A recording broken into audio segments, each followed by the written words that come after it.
दोस्तों, क्या आपको पता है कि 90% लोगों को ये लगता है कि जो हमारे मोबाइल या फिर कंप्यूटर में इंटरनेट चलता है वो मोबाइल टावर्स के सिग्नल की वजह से चलता है, लेकिन ऐसा बिल्कुल नहीं है। इस दुनिया का जो 90% इंटरनेट है वो समुद्र में जो केबल्स बिछाई गई हैं उनकी वजह से चलता है।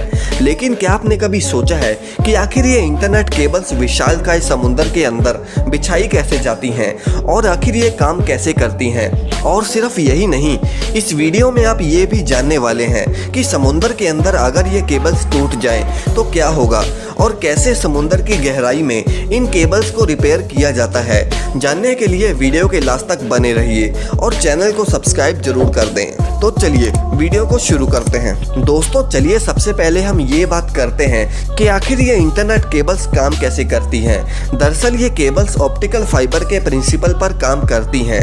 अब जिन्हें ऑप्टिकल फाइबर नहीं पता उन्हें मैं सिंपल लैंग्वेज में बता दूं कि आपने बचपन में कभी ना कभी ये बिजली का इंस्ट्रूमेंट जरूर देखा होगा जिसमें नीचे से लाइट जलाने पर ऊपर का सारा पोर्शन चमकने लगता है। ये इंस्ट्रूमेंट भी ऑप्टिकल फाइबर के प्रिंसिपल पर काम करता है। बस इंटरनेट केबल्स में हम लाइट की जगह सिग्नल को ट्रांसफर करते हैं और वो आगे जाकर लाइट की तरह ही पूरे देश में स्प्रेड हो जाता है। इंटरनेट केबल्स को सबमरीन केबल्स भी कहा जाता है और यही वो केबल्स हैं जो पूरी दुनिया में समुद्र के अंदर बिछाई गई हैं।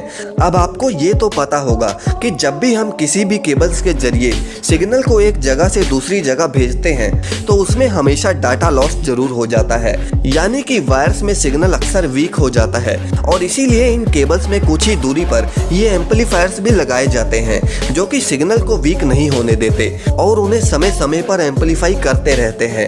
इन इंटरनेट केबल्स को समुद्र में बिछाकर एक देश से दूसरे देश तक पहुंचाया जाता है। अब दोस्तों, बात करते हैं कि अगर समुद्र के अंदर बिछी ये केबल्स टूट गई तो क्या होगा। दरअसल आपको ये तो पता होगा कि समुद्र के अंदर इन केबल्स को कुछ भी हो सकता है, यानी कि ये किसी भी कारण की वजह से टूट सकती हैं और अगर ये केबल्स टूट गई तो इंटरनेट का कनेक्शन टूट जाएगा। हालांकि अब 2021 में तो भारत ने और भी बहुत सारी केबल्स को बिछा लिया है, जिस वजह से अगर इनमें से एक वायर टूट भी जाए फिर भी भारत के इंटरनेट का कोई इतना नुकसान नहीं होगा। लेकिन फिर भी टूटने से बचाने के लिए 8 लेयर से इन केबल को कवर किया जाता है। जैसे कि सबसे बाहर वाटरप्रूफ पॉलीमर की सिक्योरिटी दी जाती है और उसके बाद स्टील की लेयर लगाई जाती है और फिर उसके बाद एक और पॉलीमर की लेयर लगाई जाती है और ऐसा करके इसमें कुल 8 लेयर्स होती हैं जो कि सिर्फ ये पतली सी वायर को प्रोटेक्ट करने के लिए बनाई जाती हैं। अब इस वायर का ये फ़ायदा होता है कि मान लो कि आपने कोई भी वीडियो सोशल मीडिया पर शेयर कर दी, अब उसके बाद ये वही केबल है जो आपकी वीडियो को पूरी दुनिया में फैलाने में मदद करती हैं। अब दोस्तों, ये बात करते हैं कि आखिर इन्हें समुद्र के अंदर बिछाया कैसे जाता है। दरअसल ये केबल्स शिप्स की मदद से समुद्र की गहराई में बिछाई जाती हैं। इन शिप्स में ये केबल नीचे की तरफ लपेटी रहती हैं जो कि इंस्ट्रूमेंट की मदद से नीचे ले जाई जाती हैं और उसके बाद समुद्र के अंदर एक मशीन होती है जो कि नीचे ही मिट्टी को निकालकर अपने आप वायर को दबा देती है और उसके बाद समुद्र की लहरें अपने आप उन वायर्स को ढक देती हैं। अब इसमें कुछ ऐसा नहीं है कि ये वायर्स कभी टूटती नहीं हैं।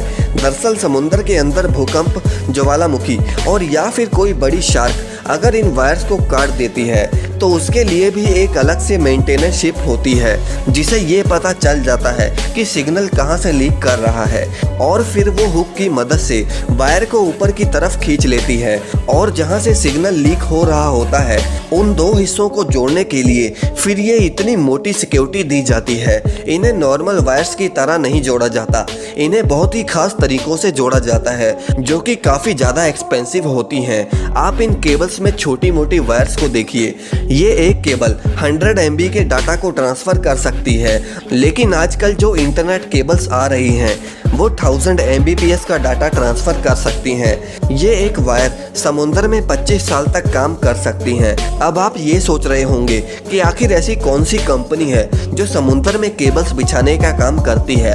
दरअसल ऐसी बहुत ही कम कंपनीज हैं जो समुद्र में वायर्स बिछाने का काम करती हैं, जिन्हें टियर 1 कंपनीज कहा जाता है और भारत में भी लगभग हर बंदरगाह पर ये केबल्स बिछी हुई हैं। दरअसल पहले अगर भारत को समुद्र में केबल्स बिछानी होती थी तो वो हमेशा फॉरेन कंट्रीज की मदद लेता था, लेकिन अब ये काम हमारे देश की कंपनी BSNL खुद ही कर रही है। अब आपके मन में ये सवाल आ रहा होगा कि अगर इंटरनेट समुद्र से चलता है तो फिर ये एयरटेल, जियो वगैरह कंपनीज हमें इंटरनेट कैसे दे पाती हैं? दरअसल ये टियर 2 कंपनीज होती हैं जो कि इनसे इंटरनेट खरीद कर हम तक पहुंचाती हैं।